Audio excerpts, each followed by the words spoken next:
بسم الله الرحمن الرحیم. خیلی ممنون از دعوت شما و خیر مقدم شما و تشکر از جناب آقای اقبال و همکارانشون که ما رو پذیرفتند.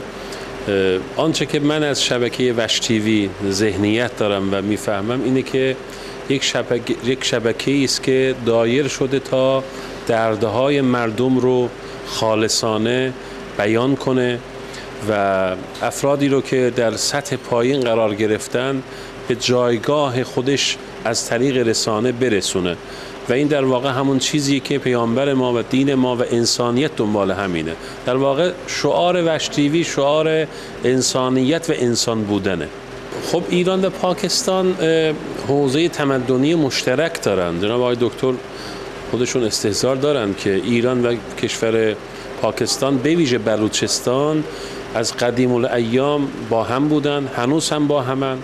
فرهنگ‌های مشترک، حتی زبان مشترک، هم در اردو هم در زبان بلوچی ما کلمات مشترک زیادی داریم. حتی آداب و رسوم، از اعیاد گرفته، از وفیات گرفته، از نحوه معاشرت خانوادگی، فامیل، تمام اینها فرهنگ مشترک داریم. بنابراین حتی ژن این قوم یکیه، یعنی ایرانی ها و بلوچی ها از یک ژن هستند، در واقع آریایی هستند. بنابراین ما وقتی از بلوچ ها صحبت میکنیم یا از ایرانی ها صحبت میکنیم از قوم و خویش صحبت میکنیم و این معنیش مشخصه و معنیش اینه که ارتباطات فرهنگی اینها از قدیم بوده، هنوزم هست و ناگسستنی است. من فکر میکنم که بیشترین و مهمترین کاری که باید انجام بشه ارتباطات گردشگری، توریسم، صنعت توریسم رو باید تقویت کنیم و بلوچ‌های پاکستان بتونن به ایران سفر کنن، چه سفر زیارتی چه سفر غیر زیارتی. شهرهای مهمی در ایران هست، از همدان و کرمانشاه و تبریز و اردبیل و رشت و تهران و شیراز و اصفهان و یزد و کیش و جاهای مختلفی که اینها قطعاً برای پاکستانی‌ها به ویژه بلوچ‌ها که هم نژاد ما هستند جذاب هست و بالعکس، یعنی ما بتونیم صنعت توریسم رو از ایران هم به طرف پاکستان روانه کنیم.